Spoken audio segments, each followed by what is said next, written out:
more things strapped on me as I get wired a bit more. So the way things are going in a couple of years, we have a direct brain cap. Do you have any questions? First on the topic of this morning.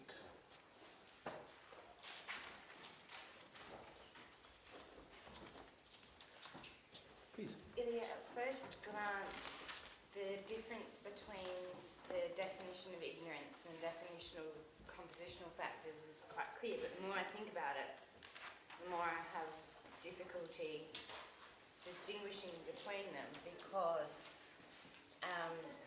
of this phrase, the definition of ignorance, a mental factor ignorant regarding suchness, that's fine, which has become the motivation of impelling karma.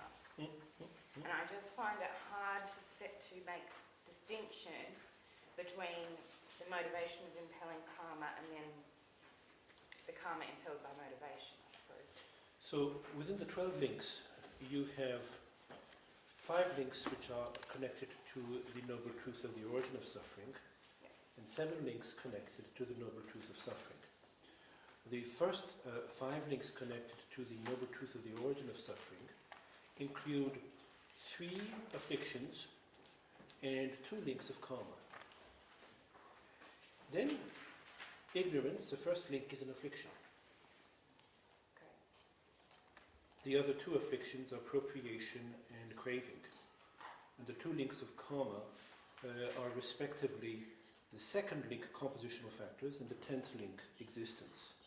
So, there's a technical answer. To make it really simple, the distinction is that ignorance is part of the noble truth of suffering, as is the link of compositional factors, but ignorance is an affliction. Compositional factors are not an affliction, they are karma. They are actually impelling karma.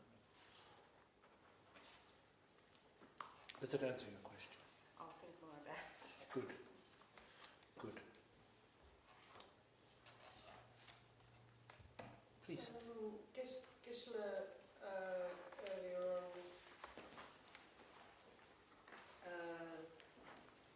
said about objects of enjoyment. I don't know, what is an object of enjoyment, and why do the contaminated aggregates need an object of enjoyment? Well, that is actually a very particular Buddhist way of putting things. The translation of the Sanskrit term is longche. It really refers to experience. Our senses have objects of experience. Then these objects of experience are called objects of enjoyment. You know, it is what is experienced by the senses. So what you see, what you hear, what you feel, what you taste, which we all think we enjoy, basically. Thank you. You're welcome.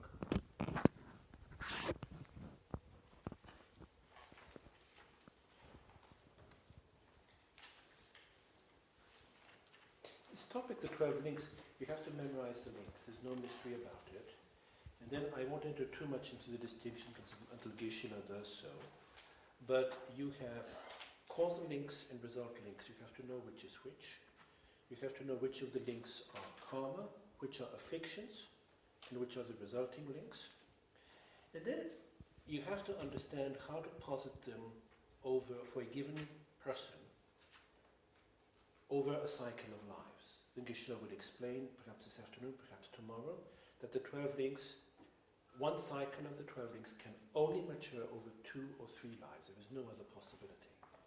And all of samsara as we know it is an interweaving of a huge number of series of the 12 links. There are some very particular points Geshe may enter into. There are some substantial disagreements between the monasteries. There is even disagreements between the manual authors in Jetsongkhapa about the 12 links. So it is quite technical.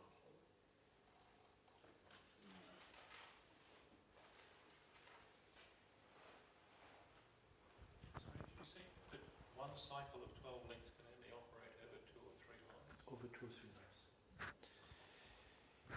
Which are not necessarily subsequent. So you can have life 1 for the first group of the 12 links, And the second life in that cycle may be life 56 or life 2000. In the first life you will have 6 links. In the second life you will have 6 links. The 6 links in the first life are the causal links. The 6 links in the second life are the result links. Now, if they mature over 3 lives, then you will have 3 links in life 1 through the 3 first causal links. You will have 3 links maybe in life 500, the next 3 causal links, and you will have the remaining 6 effect links at some point in the future. It's a very powerful analysis. Is that why you were saying that your stream of lives is sort of all mixed up with these various things? It's like a tapestry. Yeah. It's like a tapestry. Yeah. Is there an example? Yes. Give example. Well, an example, you'd have to have basically paranormal powers to see into the past lives as Buddha Shakyamuni, which I don't have. But I could give you an example. I will make one up. Let's say over 2 lives first. In the first life, under the power of ignorance, you might want to have your list of the 12 links in front of you, otherwise you will not be able to follow this.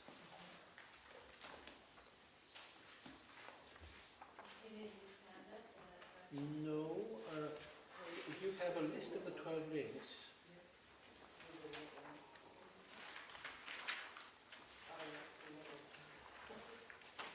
then I'll get mine. It will make things easier for all of us. This you should have. Oh? All of you should have.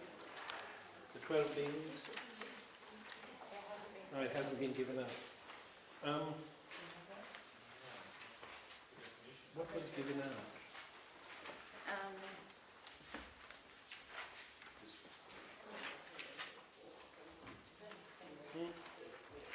It doesn't matter. You have a list here of the 12 links with the definitions. That will make it easier. No, I used it for myself in this Tibetan, so it doesn't help you.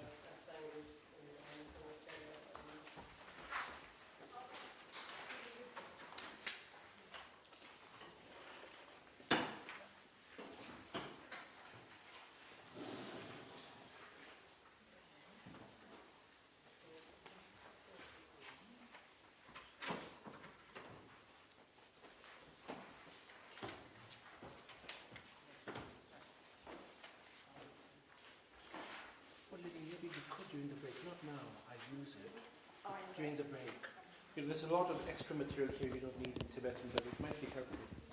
So basically, you have your 12 links here, and you can see they're subdivided, in my chart, subdivided into cause and effect, right? So the first 2 links are the causal links, ignorance and compositional factor, to which you add consciousness. Then you have another 3 causal links, links 8, 9, and 10, craving, appropriation, and existence. So far, so good?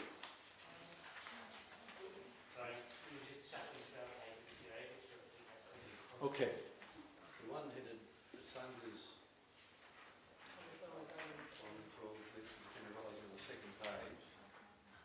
12 links in this particular Ah, very good. Where is that? Where? document.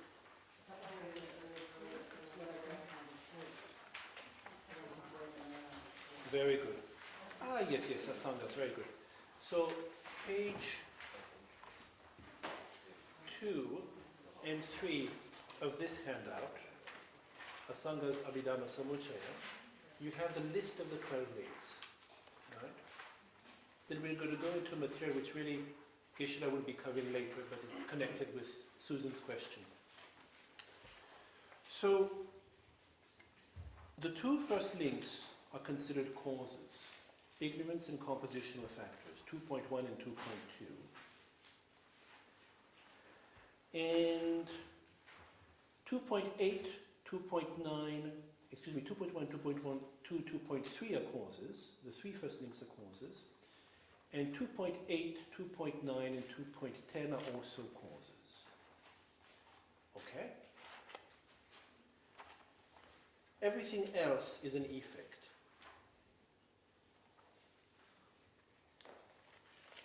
So far, so good.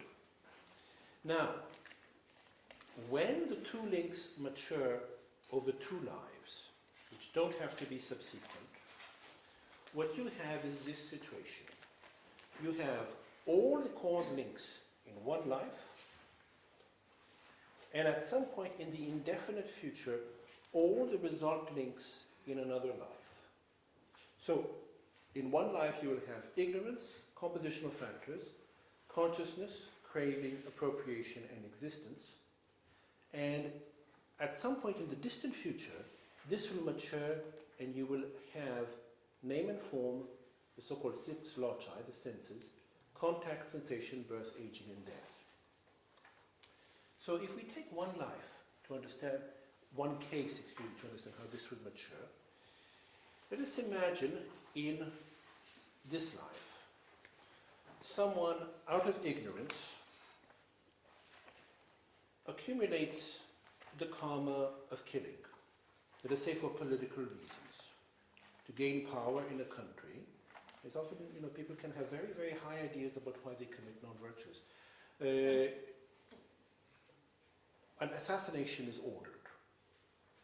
So the ignorance is the first link in that life. The compositional factor is the karma of killing, which is accumulated on this basis. This is an impelling karma. In other words, it will at some point in the future impel a life. Now, in that life, that very life, at the end of the life, craving, in other words, a powerful desire, let us say, a powerful desire wishing, for instance, for great wealth, arises within the mind of the person. This desire increases in power. When it increases in power, it is called appropriation. This is the next link. This appropriation causes the karmic imprint of killing, which was present in the mind, to mature enough to impel another life. That is the limb of existence, limb number 10. So what you have is, in life N, the two first limbs implant a karmic imprint. Then limbs 8 and 9 are the afflictions which cause this karmic imprint to start to mature. And limb 10 is that karmic imprint at the end of that life, precipitating the next life. So we have the deed of killing, which is led to maturation by great craving for money. Now this will cause a lower rebirth, and that is the next set of 6 limbs in some future life. It does not have to be the next life. It can be 50 lives from now. And then in that future life, the first limb is name and form. Name and form basically is the embryo from the time of conception until approximately 2 months in the process of gestation. So before these sense organs have appeared. We're looking at the 2 first months in the womb. Now, because it's a lower rebirth, it might be an embryo, let us say, in this case, perhaps as a carnivorous animal, a powerful carnivorous animal, a tiger, let's say. The 6 loci, the next limb, is the appearance of the sense organs, but they do not function. You see that if you look at ultrasound pictures of infants in the womb, the eye and ear orifices are present, but they do not operate. So this is the 6 loci. 6 because you have the 5 senses plus the mental sense. Right? The following limb, contact, occurs when the sense organs are in contact with their object, but there is not yet an experience of the object. That experience occurs in the limb of sensation. And that distinction between pleasant and unpleasant experiences occurs at that point. And the following limb is birth, which is a very short process, followed by the limb of aging and death, which lasts the rest of this cycle of 12 lives. This is how of the cycle of the 12 links. This is how the 12 links will mature over 2 lives. All the causes in life 1, and the existence which is impelled in life 2. And then in life 2, another cycle, actually many other cycles of the 12 links will be created. Thousands, millions perhaps. Then in life 3, it's actually quite simple. You still have the 6 causes in the 2 first lives and the 6 results in the last life. But the 6 causes are divided between the 2 first lives. Okay? So in the first life, you will have consciousness, compositional factors, in other words, karma, ignorance, compositional factors, and consciousness. And in the second life, you will have the 3 afflictions, right? Or 2 afflictions and existence, which is karma. In the following life, you have the 6 limbs of the result, which is the matured life. Now, this is how it would mature over 3 lives. It cannot mature in 1 life, and it cannot mature in 4 lives. And this is not easy to understand.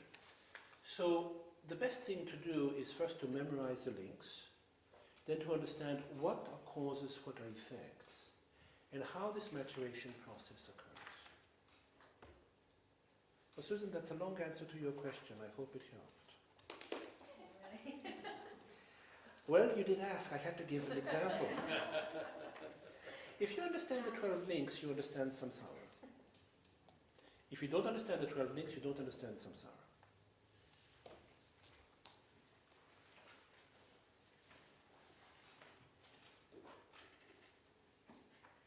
Please, whoever, Richard, go. Aren't there karmic effects which can mature within the same life?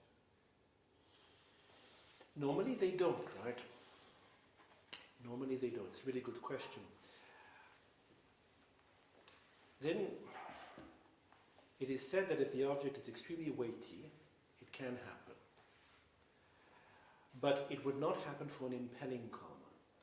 And that is what is specifically talked about in the 12 links. Impelling karma is a karma which impels a birth. So obviously you are in 1 life. Within that life, what might mature at the end of that life will be, for instance, great mental disturbance, or even an accident. But for an impelling karma to give fruit, you need another rebirth. You need at least 2 lives. Does that answer your question?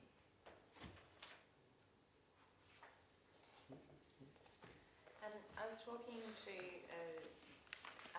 a non-Buddhist, and he was saying, oh yes, I know karma exists because when I think about stealing from people, sooner rather than later, like months or something later, I get stolen from. And he said, this proves to me that karma exists. And I was talking with him and I was trying to think about, because that's something that happens in lots of people's lives, it seems. So, for instance, him thinking, or the person thinking of stealing from another, would that be perhaps the ripening of a previous set of 12 links? No.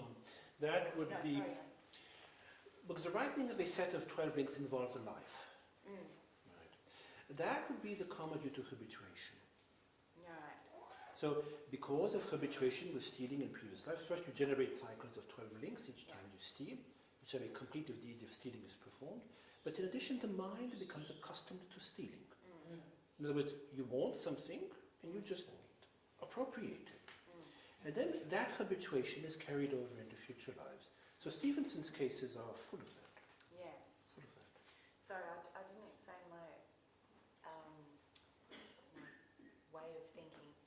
It was that the wanting to steal, or the actual stealing, somehow is a contributing condition for then the ripening of the karma to be stolen from. It's possible. But that wouldn't be a 12 link. Those 2 things certainly wouldn't be in the same No. 12 links. No. They'd be in separate possible, but no, it would not be in the same cycle of 12 links. A cycle of 12 links connects a deed with a rebirth. Therefore, it can happen in one life. And the big question is, in how many lives can it happen?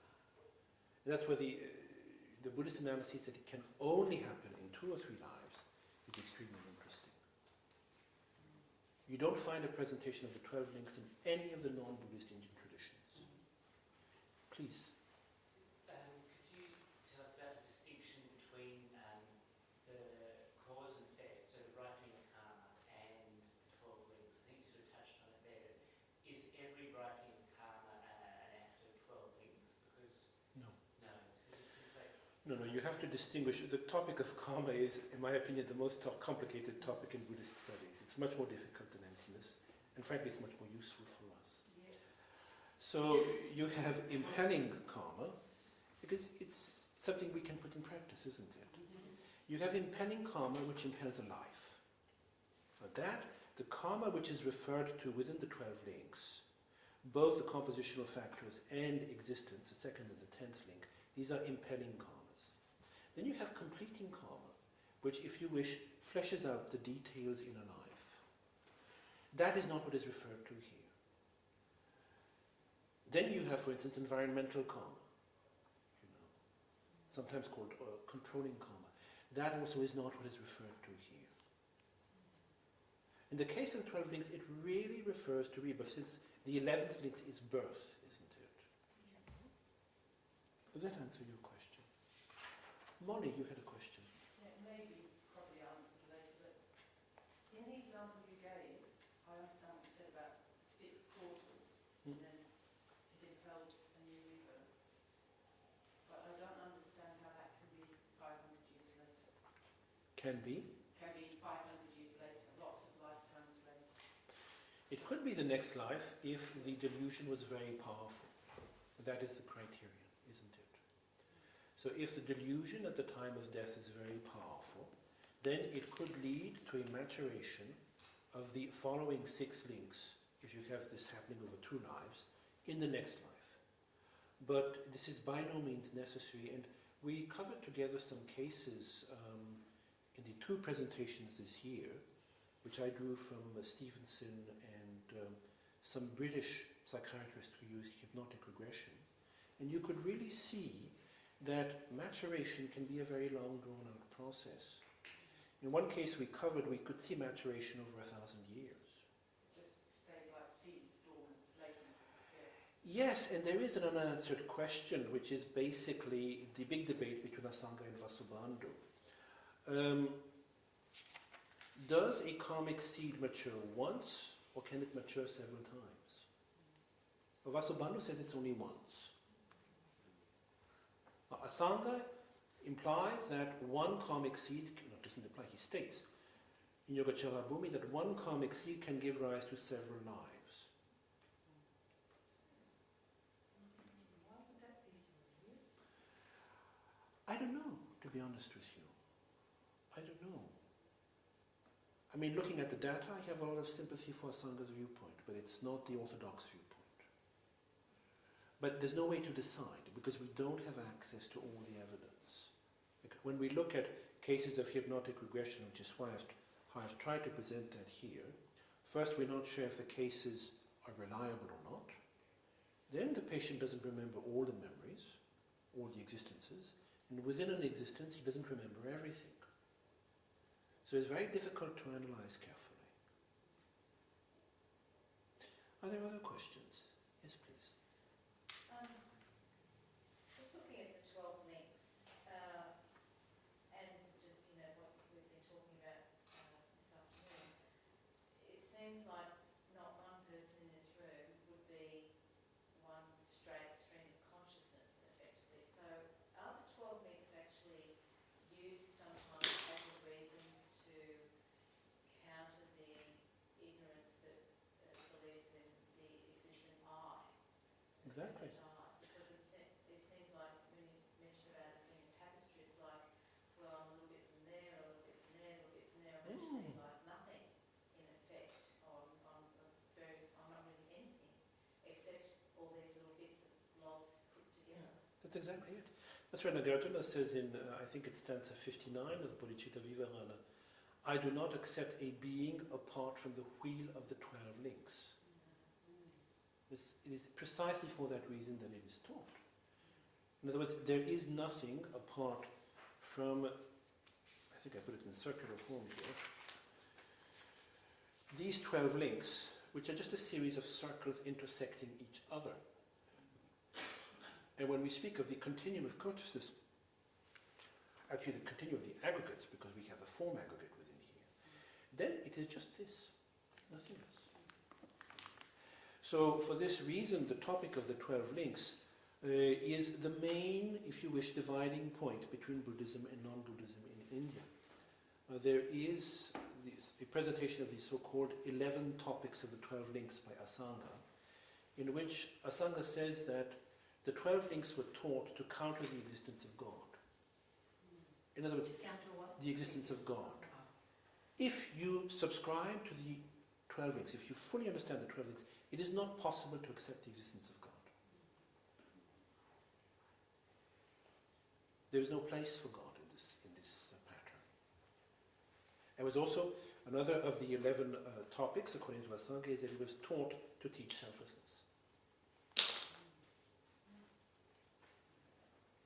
Another question. Sorry if I'm repeating myself with these questions, but you sort of addressed it. But is it in a moment of consciousness? Can you see the 12 links sort of metaphorically within that as well?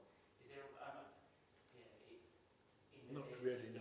Because of the 12 links, some are partly material, like name and form. The fourth link is partly material. It includes a form aggregate. Right? So not even metaphorically, you could sort of think about the conception, like the moment of consciousness as name and form. No. Try to understand them first strictly. It's already hard enough. You know, I mean, I understand everyone likes metaphors. It's the easy way out. But metaphors are quite dangerous, because a metaphor always has unwanted metaphoric consequences you have to take on board, right? But try to understand it strictly, and if you use metaphors, be very sure your metaphors fit. Do you have other questions? Yes, please. Or Jill. Just point clarity, Geshe talked earlier on about how the mental afflictions and the apprehension of a self will still be there within the mental continuum in the lower realms, and they will be far stronger. Is that due to there being an increased amount of suffering in the lower realms, which kind of brings, or rather, why is that apprehension of a self? Well, many reasons. First, by definition, someone who is born in the lower realms will have an inordinate amount of self-grasping and afflictions. If you have dogs, which is now my case, you know, you can see that directly. There's very little conceptual activity. There's a tremendous amount, depending on the dog, of attachment or of anger, or both in the worst cases. And then obviously, animals are much more under the sway of the sensory input than we are. I mean, I'm not quite sure how a dog perceives the world, but I would imagine he would be overwhelmed with odors and perhaps sights. Now, what maybe sounds as well, what is left as capacity to move away from sensory input? I'm not sure there's a lot. Like, I yet have to see the day when my dog looks at a bowl of yogurt, turns away and says, I leave it for the other one, maybe. It's never happened. It's never happened. Now, this is the difference between an animal and a human being, isn't it? When we speak of ethics, this is what we speak about. The capacity to say no. Something we really want to do, and we say, no, I will not. An animal is not able to do that. That's why ethics is the foundation for higher rebirth, which an animal can never accumulate. Yes, please. I was just wondering about the four schools of tenets. Do they all, how do they interact with the 12 links? Or? Well, they all teach the 12 links. Then there's a twin subdivision of dependent origination. You have outer and inner dependent origination. The 12 links is part of inner dependent origination. And inner dependent origination is taught in the same way by all the schools. They differ regarding the nature of ignorance. That's where the big difference lies. But then if you look at the Indian schools of philosophy, that's the source of all the disagreement, isn't it? All the Indian schools of philosophy agree about the existence of reincarnation, all agree about the existence of liberation, with the exception of the materialists. Then nobody really agrees about what ignorance is. So it's ignorance which is the crux, which is how it should be. Do you have other questions?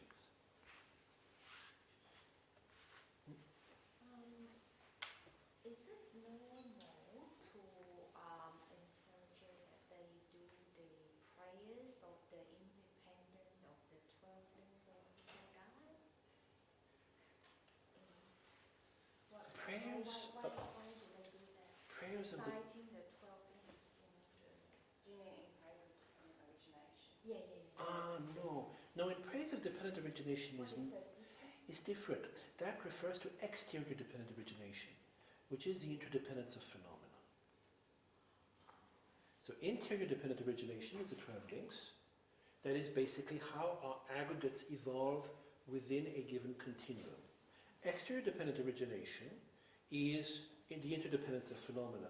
Then regarding exterior dependent origination, I didn't want to enter into that when Natalie talked about it. There are big differences between the presentations of the schools that we cover in tenets. You know? Well, then they recite that because if you are in the Mahayana tradition, then you view the realization of the emptiness of persons and of phenomena as a way to gain liberation from psychic existence and to attain full enlightenment. So it's the ultimate antidote, if you wish. That's why it's done. Do you have any other? Yes, Richard, maybe. You started by saying that there were 5 links connected to the origin of suffering, 7 to suffering, Mm. those two noble truths. And you identified the first 5, or 2 of the 5, as being the second and the 10th, Mm. as being connected to karma. As karma, yes. As karma, and 3 that you said were affliction, and the other 7 to suffering. So which are the ones connected to that constitute affliction then? So affliction is the first, ignorance, the 8th, craving, and the 9th, appropriation. Right. So all the others are Everything else is the noble truth of suffering. And you will notice, if you look carefully when I say everything else, that the limb of consciousness, the 3rd limb, is included in the aggregate of, in the noble truth of suffering, which is very thought-provoking. Sorry, could you repeat that? Yes. So, you have 5 limbs which are connected with the noble truth of the origin of suffering, and 7 which are connected with the noble truth of suffering. Right? And the origin of suffering comes before suffering in the causal presentation. In the presentation of the 4 noble truths, which Buddha Shakyamuni gave, it's the other way round, as you know, to emphasize the importance of suffering. Right? Now, the first 5 limbs which are connected to the noble truth of the origin of suffering are divided into 2. You have 3 afflictions and you have 2 karmas. So the 3 afflictions are the first limb, ignorance, the 8th limb, craving, and the 9th limb, appropriation, which is an intensification of craving. Intensification so great, it can lead to the maturation of karma. And the 2 limbs of karma are the second limb, which is compositional factors, which is karma when it is implanted in the mind stream. Like at the moment when, let us say, you look at the table and you say, that Rolex is really nice, he doesn't need it, I do. That you have implanted at that point the second limb, compositional factors of stealing within your mind stream. Then the next limb of karma is a 10th limb, which is called existence simply because that is the final, if you wish, the final point of karma, which is on the point of precipitating an existence. So the cause is named in the light of its result. And that occurs at the time of death. So at the time of death, even greater craving arises in your mind stream. It becomes so great, at this point it's called appropriation, that it will actually cause the karmic imprint within your mind stream to mature and precipitate an existence. At that point, that karmic imprint is called existence. It's very helpful to understand the 12 links in terms of this 3 to 7 subdivision. Pamela, please. Where does consciousness fit then? Because if I heard you correctly, the first 3 are causes, right? Yes. And you've got affliction, you've got 3 afflictions, you've got 2 karmas. First, And then where does consciousness fit into into that? Is it a suffering? so it's not because something is a noble truth of suffering that it's not included within causes. Right. Consciousness is a cause, Yeah. but it's not included within the truth of the origin, but within the truth of suffering. But if you break down the 12 links into causes and effect, then consciousness is within the group of the 6 causes. Yeah. Then the issue of consciousness is a difficult one. Because when you say consciousness is the truth of suffering, there's a lot of food for thought there.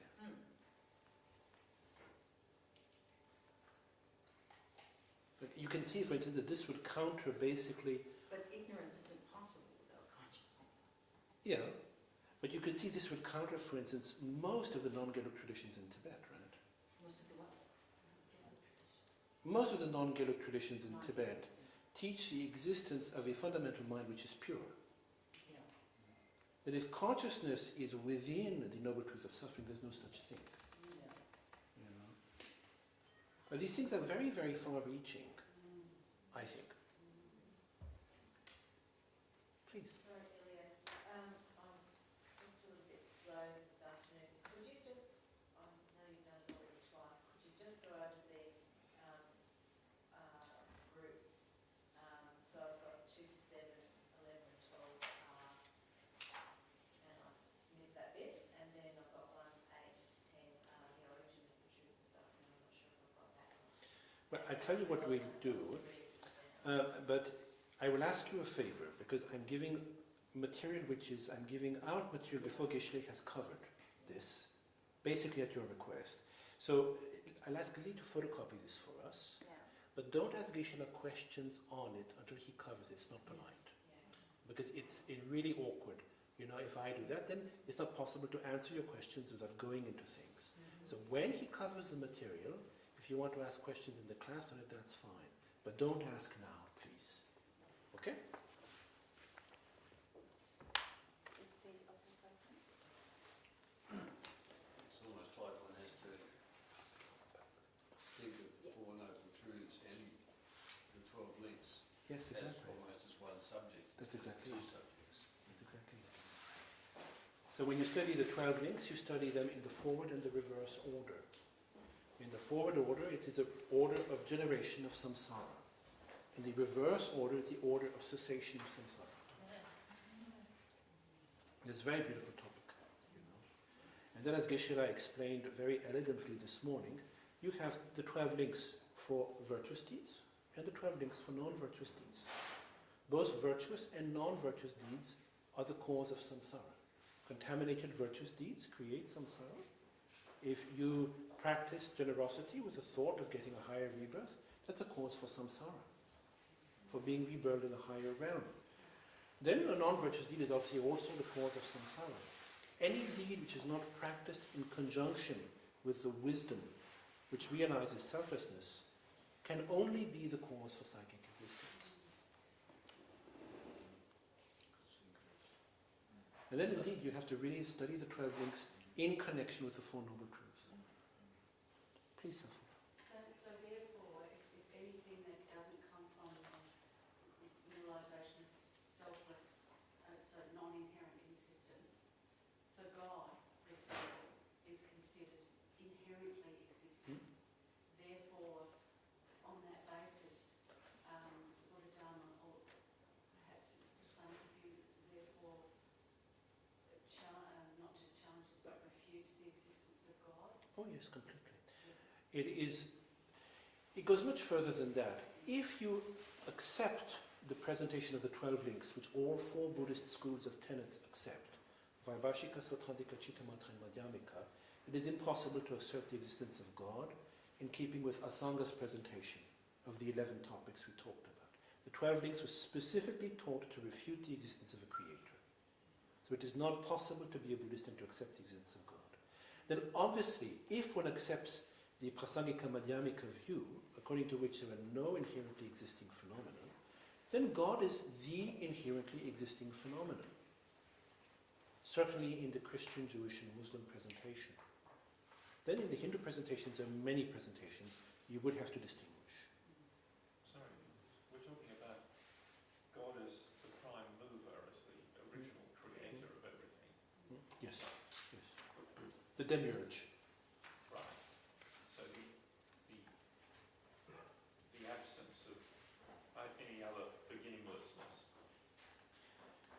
Yes, I mean, certainly, well, this is not only the Christian, Jewish and Muslim view, but Aristotle's view of God. God is out of creation. He is the prime mover. Then for Aristotle, God is not a person, so that's a different story.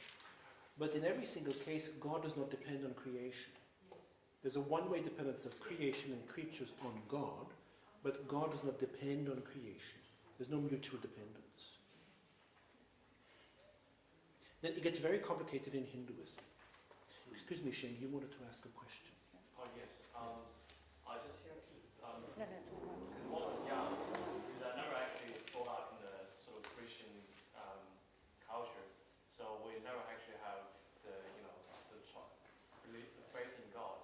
But I think I remember one of the monks in China. He says there's no conflicting views between Christianity and Buddhism if you replace God with the ignorance. With the? Ignorance. With ignorance. So ignorance creates everything. It's a nice way to put it.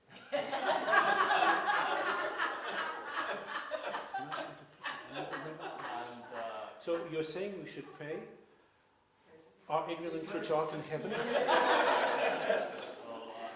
but my question is not that.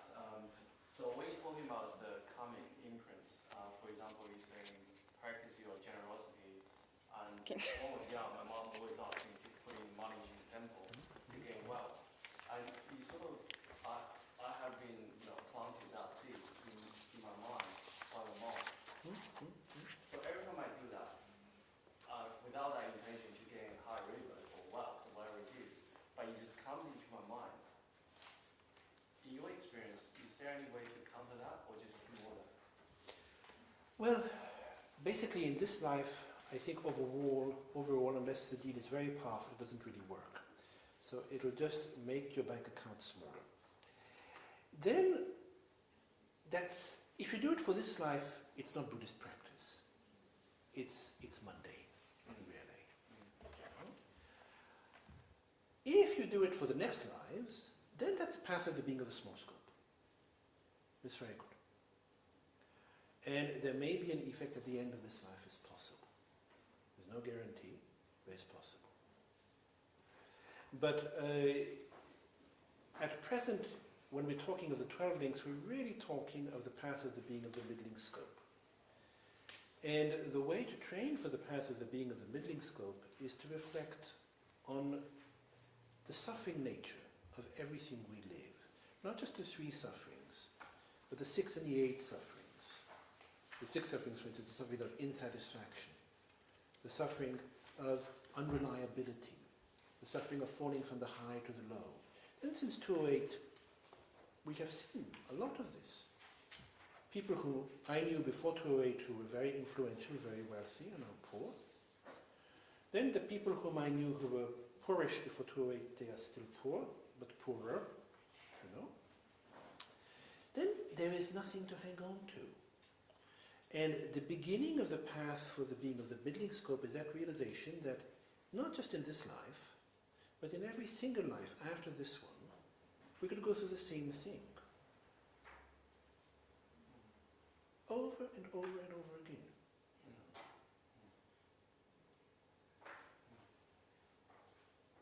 I see with my ancestors. My ancestors were warlords, you know. Sorry, what was that? My ancestors were warlords. They Okay. were the voivodas of Montenegro.